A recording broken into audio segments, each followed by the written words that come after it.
Platón nació en 427 a.C. en Atenas. Discípulo de Sócrates, escribió una gran cantidad de diálogos, en la mayoría de los cuales puso a su maestro como personaje central. Platón desarrolló una teoría según la cual todas las cosas particulares pueden entenderse en virtud de participar de ideas universales. Estas ideas son el objetivo de la filosofía. Con este planteo, Platón inauguró nada menos que el pensamiento metafísico occidental.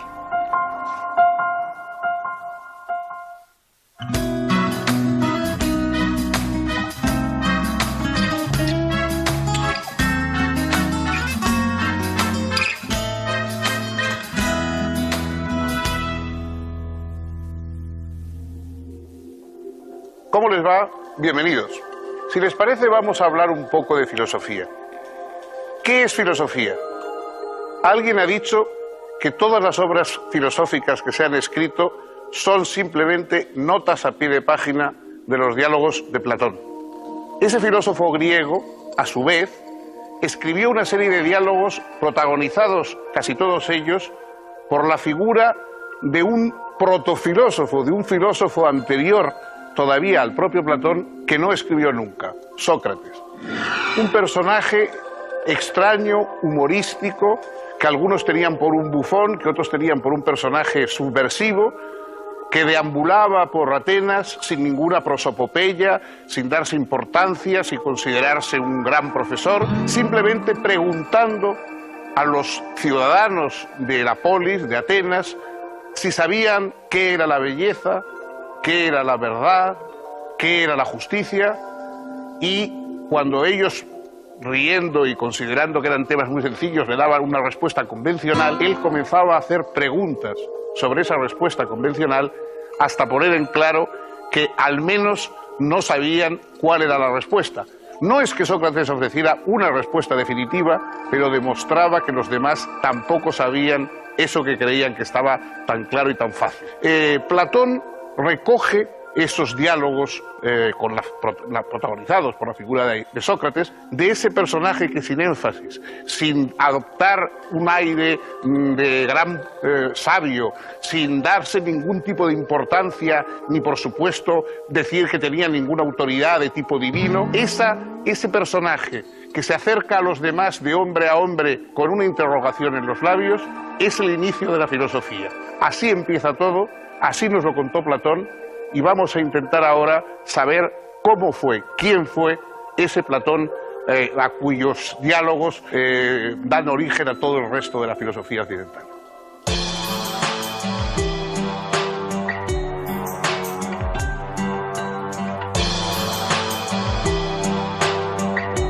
Platón nació en Atenas en el año 427 a.C., en el seno de una familia aristocrática. Fue testigo de la guerra del Peloponeso, entre Atenas y Esparta, en la que llegó a combatir, y también de la decadencia ateniense, sacudida por una tiranía oligárquica primero y por una democracia populista y demagógica después.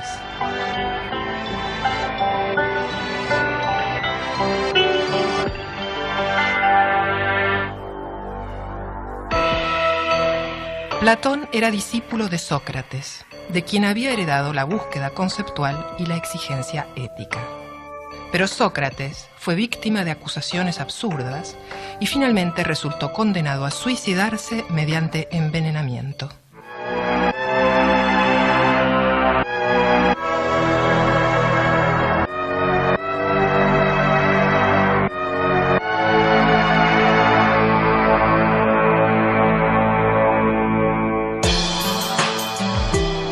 Preocupado por la crisis moral y política ateniense, Platón puso todas sus energías en tratar de establecer entre sus conciudadanos un ideal de justicia y de respeto por la verdad.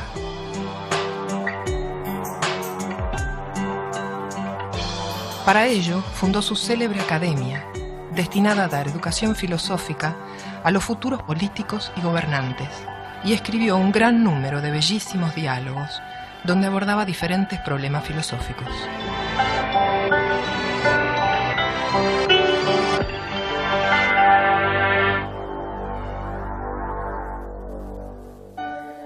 Los diálogos se pueden dividir en tres grandes grupos. Los diálogos tempranos, en general, plantean un problema y terminan sin dar una respuesta concluyente. Son los más fieles al espíritu socrático. Más que solucionar un problema determinado, aspiran a revelar lo problemático de nociones que habitualmente se adoptan sin reflexión. Los diálogos medios o de madurez son en los que expone básicamente la teoría de las ideas, entre los que se encuentran las obras más conocidas de Platón como El Banquete, El Fedón y La República.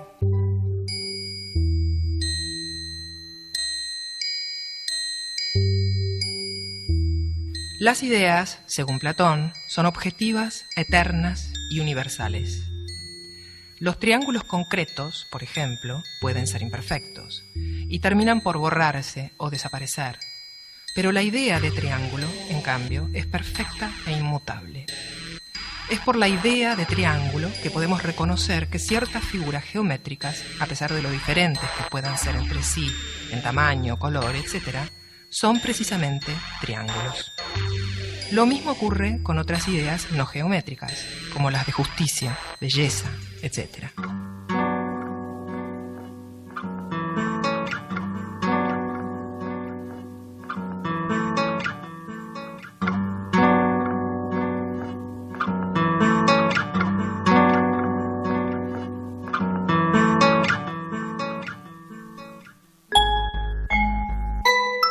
Los diálogos tardíos o de vejez, finalmente, expresan una reformulación de su filosofía. Platón advierte que las ideas no son estáticas y autosuficientes, sino que se atraviesan entre sí y remiten unas a otras. Platón comenzó ocupándose en sus primeros diálogos, muy a la manera de Sócrates, de problemas éticos concretos, y terminó alzándose en sus diálogos de vejez hasta la cuestión de la estructura misma de toda la realidad.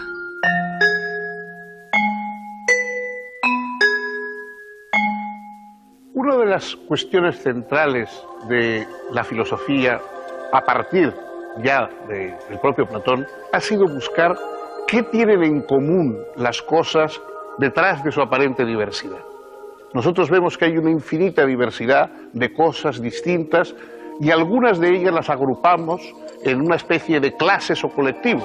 Hablamos de árboles, de hombres, de peces, de estrellas, y quiere decir que esa diversidad de cosas tiene algo en común. Ese algo en común que tienen las cosas de un mismo género, de un mismo rango, es lo que más o menos Platón llama idea. Las ideas son algo así como los arquetipos a partir de los cuales se diseñan toda la diversidad de un grupo de cosas. Todos los hombres, todos los peces, todos los árboles, las plantas, lo que se quiera, es decir, cualquier género que uno quiere tomar. Eso es lo que hay que buscar, eso no es aparente, no se ve. Es decir, nosotros vemos la diversidad de las cosas diferentes, nunca vemos la idea, el concepto. Por eso Platón supuso que esas ideas, esas categorías arquetípicas a partir de los cuales se organiza la realidad, pertenecen a otro orden, a un orden que da sentido al nuestro, pero que está más allá de él. Eso es lo que sale a buscar ese huido de entre los hombres que va a buscar las ideas para mirarlas frente a frente. Los demás, en el fondo de la caverna, están sometidos a ver puras sombras o sombras de sombras incluso, hasta que rompen la cadena, es decir, hasta que se ponen a pensar, porque la forma de liberarse por parte del ser humano es entregarse al pensamiento, y salen afuera a mirar las ideas frente a frente. Esa experiencia de liberación es lo que en su apología Sócrates, a punto de ser condenado a muerte, él dice: una vida sin examen no merece la pena de ser vivida. Es decir, una vida sin que en un momento rompamos con la rutina, con las sombras y salgamos a buscar las ideas en sí mismas, no merece la pena de ser vivida. Este es el criterio filosófico a partir del cual nace toda la trayectoria del pensamiento occidental.